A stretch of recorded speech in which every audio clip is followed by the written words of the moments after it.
وبين يديه محاسبون من عمل صالحا فلنفسه ومن أساء عليها ثم إلى ربكم ترجعون. أما بعد، معاشر الحاضرين جماعة yang dimana Allah Subhanahu wa Ta'ala puja dan puji syukur pada kepada Allah Subhanahu wa Ta'ala atas karunia dan nikmat yang khususnya memberikan kepada kita umur yang panjang, kesempatan untuk berada di momen yang mulia seperti ini. Maka dari itu kita terus meningkatkan kualitas dan kebersihan kepada Allah Subhanahu wa Ta'ala. Benar-benar kita berdoa Allah Subhanahu wa Ta'ala. Jadi masyarakat hadirin, Allah dengan rahmatnya masih berikan kepada kita kesempatan untuk berada di dalam satu bulan yang mulia, di mana bulan ini merupakan bulan cinta dari Rasulullah SAW. Bulan apa itu? Tidak lain adalah bulan Sya'ban. Bulan yang dimana Allah Subhanahu wa Ta'ala mengkhususkan bulan kita.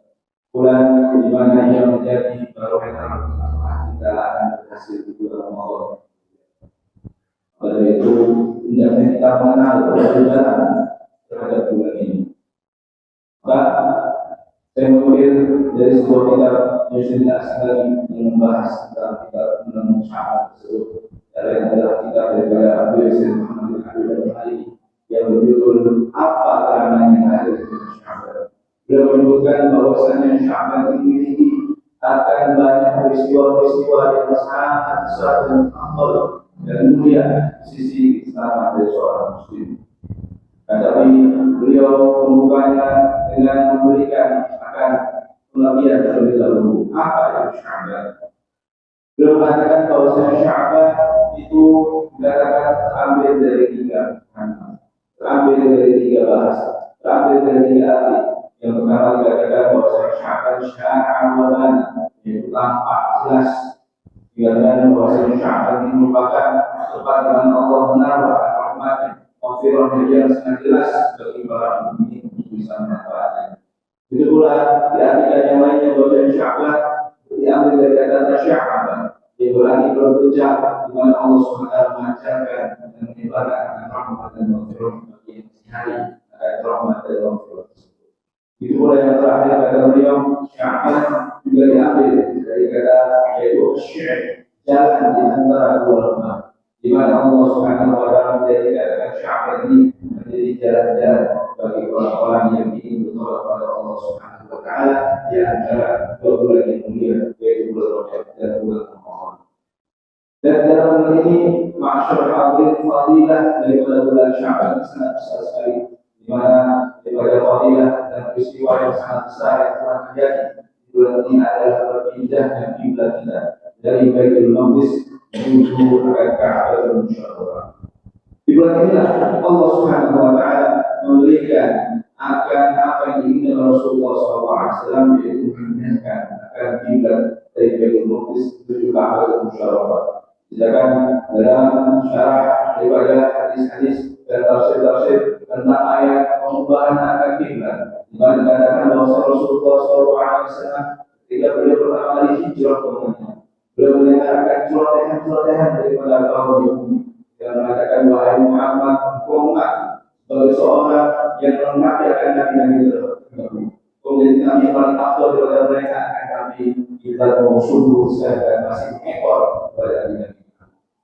Itu pula Muhammad SAW mengatakan celotehan dari sisi yang lain, di mana kaum kafir Quraisy mengatakan, wahai Muhammad, engkau mengatakan bahwasanya dirimu sebagai pembawa dan yang tulisan daripada kakek menjadi Nabi Allah Ibrahim.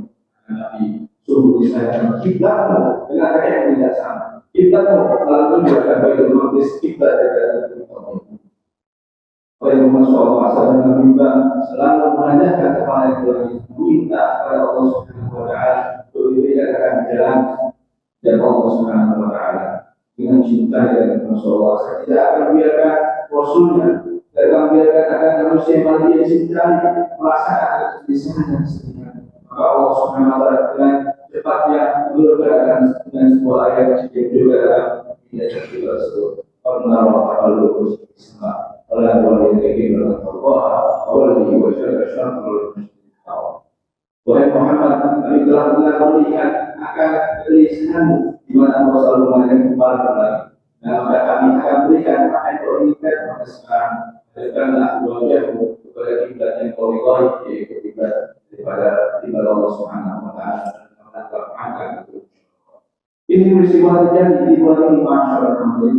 Pada itu kita sebagai seorang muslim harus tahu sejarah daripada apapun yang berhubungan dengan agama kita, termasuk perbincangan agama kita tersebut. Maka sungguh disayangkan kalau ada daripada kita tidak tahu tentang sejarah ini, tidak tahu tentang peristiwa ini, bisa-bisa atau istilahnya pun dilakukan oleh Allah dan Rasulnya. Begitu pula masyarakat di bulan ini Allah Subhanahu Wa Taala telah menentukan bahwasanya Allah akan melihat amal-amal. Allah Subhanahu Wa Taala menilai amal seorang hamba, dan di bulan inilah Allah akan mengangkat amal-amal tersebut, dan Allah bisa melihatnya sendiri apa yang dapat seorang hamba dalam setahun ini.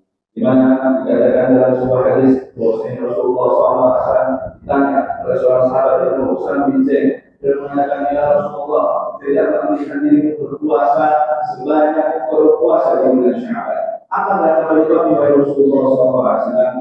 Dan mengatakan, هذا شهر يغفر عنه الناس بين رجب ورمضان وهذا شهر يرفع الله الاعمال وانا احب ان يرفع عملي وانا صائم. Beliau mengatakan bahwasanya wahai Usama, ini merupakan bulan di mana orang-orang banyak yang lalai di antara bulan Rajab dan bulan Ramadan. Mereka berkata tahu akan kemaliannya, dan juga Allah Subhanahu Wa Taala mengangkat amal kalian, dan saya suka ini apabila amal saya diangkat oleh SWT dan saya berkata. Maka dari itu dikatakan bahwa Rasulullah SAW tidak pernah berpuasa selain bulan Ramadan, lebih banyak dari puasa beliau di bulan Sya'ban. Sampai-sampai dalam sebuah hadis yang baru mengatakan Sya'ban syahdi, bahwa Sya'ban bulan khusus untuk diri, mana beliau dibolehkan Allah SWT berpuasa sebulan itu selain bulan Ramadan. Begitu pula daripada fadilah yang lainnya, adanya malam yang sangat berkah, di mana malam tersebut menjadi malam di mana Allah Subhanahu Wa Taala menakdirkan akan umur kita, menunjukkan akan umur seorang hamba. Di mana sebuah hadis Sayyidina Aisyah menanyakan kepada Rasulullah SAW, ya Rasulullah, saya tidak pernah melihat diri berpuasa, bagaimana engkau berpuasa di bulan Sya'ban ini? Apakah bulan ini yang kau cintai oleh bulan-bulan yang lain selain Ramadan? Beliau mengatakan, wahai Aisyah, ini adalah bulan di mana Allah Subhanahu Wa Taala mentakdirkan akan umur hambanya. Dan aku senang jika apabila amalku ini, apabila diriku dicabut nyawa dalam keadaan berpuasa. Itu adalah hadis yang lainnya. Rasulullah SAW sedang sholat malam, kemudian Sayyidina Aisyah memperhatikan beliau, di mana Rasulullah SAW sedang sama sekali ketika bersujud. Maka Sayyidina Aisyah ada dalam hatinya takut Rasulullah SAW akan membuat dalam keadaan sujud. Maka beliau memberanikan diri untuk memberikan sholat atau memberikan akan dorongan kepada Rasulullah SAW untuk memastikan apakah dia masih hidup. Di situ Rasulullah kemudian bergerak dan melanjutkan karena sholatnya. Setelah salat Rasul mengatakan, ya Aisyah, engkau takut Nabi sudah diangkat, engkau takut Nabi sudah meninggal. Beliau mengatakan, ya Rasulullah, saya takut engkau tidak akan Allah Subhanahu Wa Taala. Kemudian Rasul mengatakan, ya Aisyah, aku tahu malam apa gerangan di hari ini? Apa yang ada di malam hari ini dan malam apa yang sedang terjadi malam ini? Maka saya Aisyah mengatakan, Allah wa Rasuluhu a'lam. Engkau kepada Allah yang lebih tahu apa gerangan malam ini.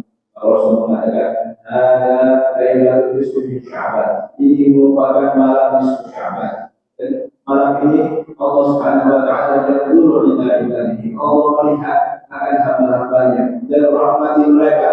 Wa yaghfirul mustaghfirin wa yarhamul mustaqim. Allah akan melihat akan maghfir bagi orang yang minta akan maghfir, dan akan berikan rahmat bagi orang yang minta akan rahmat. Illa li husnatain, illa li sifatain, illa li yamin. Kecuali dua perkara, kecuali dua orang. Siapa yang dua orang tersebut? Beliau mengatakan al-musyahid wa qatil. Kecuali orang-orang yang ada dengki dengan sahabat, yang ada dengki dengan saudara, ada pertikaian dengan saudara, dan orang yang pernah membunuh akan seorang nyawa tanpa hak. Dalam hadis yang lain Rasulullah menunjukkan bahwasanya Allah Subhanahu Wa Taala menerima ada 10 doa menerima seluruh istighfar yang dapat dipantas tersebut, kecuali bagi doa dari sifat-sifat manusia yang satunya adalah orang-orang yang bermain judi, begitu orang-orang yang minum alkohol, begitu orang yang tidak taat pada orang tuanya. Masyaallah, sebentar lagi kita akan menyambut dengan orang tersebut. Maka mantapkanlah keimanan kita, dan mantapkanlah doa-doa kita, dan mantapkanlah hati-hati kita, dan bersihkan hati kita dari segala dengki, dari segala iri, dari segala kemarahan terhadap saudara kita, dan bersihkan diri kita dari segala dosa. Dan semoga Allah Subhanahu wa taala menerima amal kita. Amin ya rabbal alamin. Inna alhamdulillah wa inna Allahu billahi a'udzu billahi minasyaitonir rajim. Bismillahirrahmanirrahim. Al-'asr. Innal insana lafi khusr illa amanu salihati wa tawassaw bil haqqi wa tawassaw bis sabr. Barakallahu fiikum wa nafa'ani wa nafa'ani wa iyyakum fi ayati أقول قولي هذا وأستغفر الله العلي العظيم ولكم فاستغفروه فيا قوم المستغفرين. اللهم صل وسلم على سيدنا محمد وعلى آل سيدنا محمد.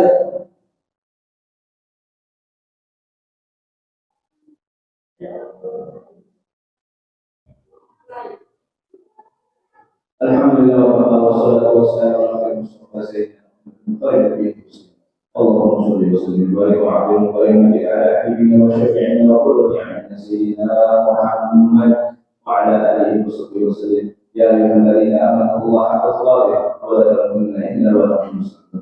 Wa'lamu anna Allaha rabbuna kulli shay'in wa tanna min salihati wa istighfaril alim.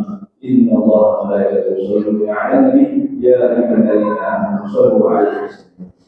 اللهم صل وسلم على سيدنا محمد وعلى سيدنا محمد كما صليت على سيدنا إبراهيم وعلى سيدنا إبراهيم وبارك على سيدنا محمد وعلى سيدنا محمد كما باركت على سيدنا إبراهيم وعلى سيدنا إبراهيم في العالمين إنك حميد مجيد.